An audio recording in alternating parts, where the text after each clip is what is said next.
Welcome to Pastor's Chat today. Well, today we go into a new chapter, Luke chapter 11.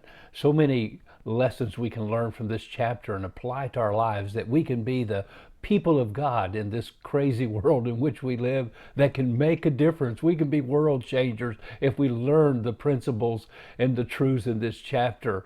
Remember, chapter 10 ended with Jesus talking about Mary choosing the better part, sitting at the feet of Jesus, and we talked about worship as a priority. And it's so interesting that chapter 11 begins with a time of prayer, or the pattern of prayer that the Lord gives his disciples.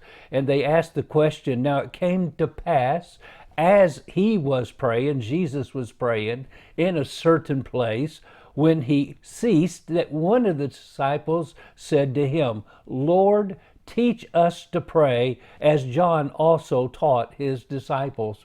Now, in this chapter, Luke tells us about basically three things that happen. He tells us about a prayer meeting here in the first verses. He tells us about a miracle that Jesus does. And then he talks and tells us about an invitation that Jesus had to a dinner. And out of those occasions, Jesus gives instructions about some very important topics. The topic of prayer, the topic of Satan and dealing with evil, the topic of spiritual opportunity, and the topic of hypocrisy. And today, if we need to understand anything, we need to understand these topics from this passage of Scripture. Now, the first thing he talked about was prayer, the importance of prayer, the priority of prayer. I was just reading something from a book, and they made this statement: prayer is not only the shortest distance to God's mighty throne, it is the only way in.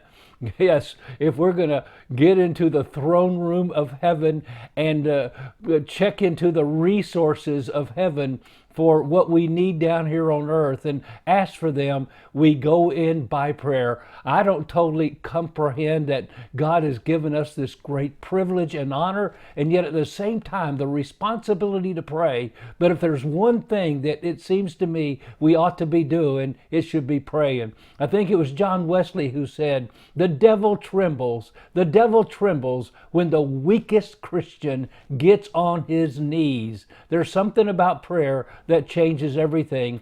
Dr. Falwell often said at school, nothing of eternal value ever happens apart from prayer.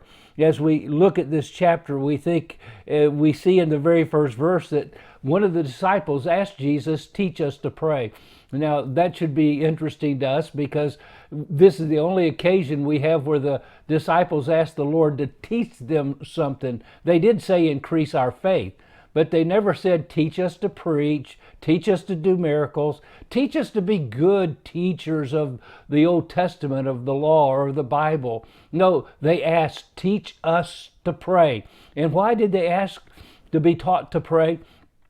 First, it appears to me they heard him praying. They heard him praying. And then they also noticed, and one of the disciples, I think it probably was either John or it was Andrew, because they were both followers and with John the Baptist when Jesus came to get baptized, if you remember in John chapter 1. And they noticed one thing that John was doing. John was praying, but he was also teaching his disciples to pray. Now, John was an awesome man. Jesus said there's no prophet greater among men than John the Baptist. And John was a person of prayer. And if John needed to pray with all the things that God had blessed him with, oh, how much more do we need to pray? Then we notice, secondly, that the Lord was praying. If the Lord needed to pray to perform and to complete and to fulfill his ministry that he had, I can't understand why we don't learn to pray more. Oh, my soul tells me that probably the most neglected spiritual discipline in the church today, and in my own life and your life, probably is prayer. We are to pray without ceasing, we're told in the Scripture. And we'll be looking at prayer over the next few days. The Lord gives us a pattern of prayer. So I want to encourage you, look at these verses, think about what we're going to study here in Luke chapter 11, and be encouraged to be someone who prays, spends time with God on your knees in prayer. God bless you, and you have a wonderful, wonderful day.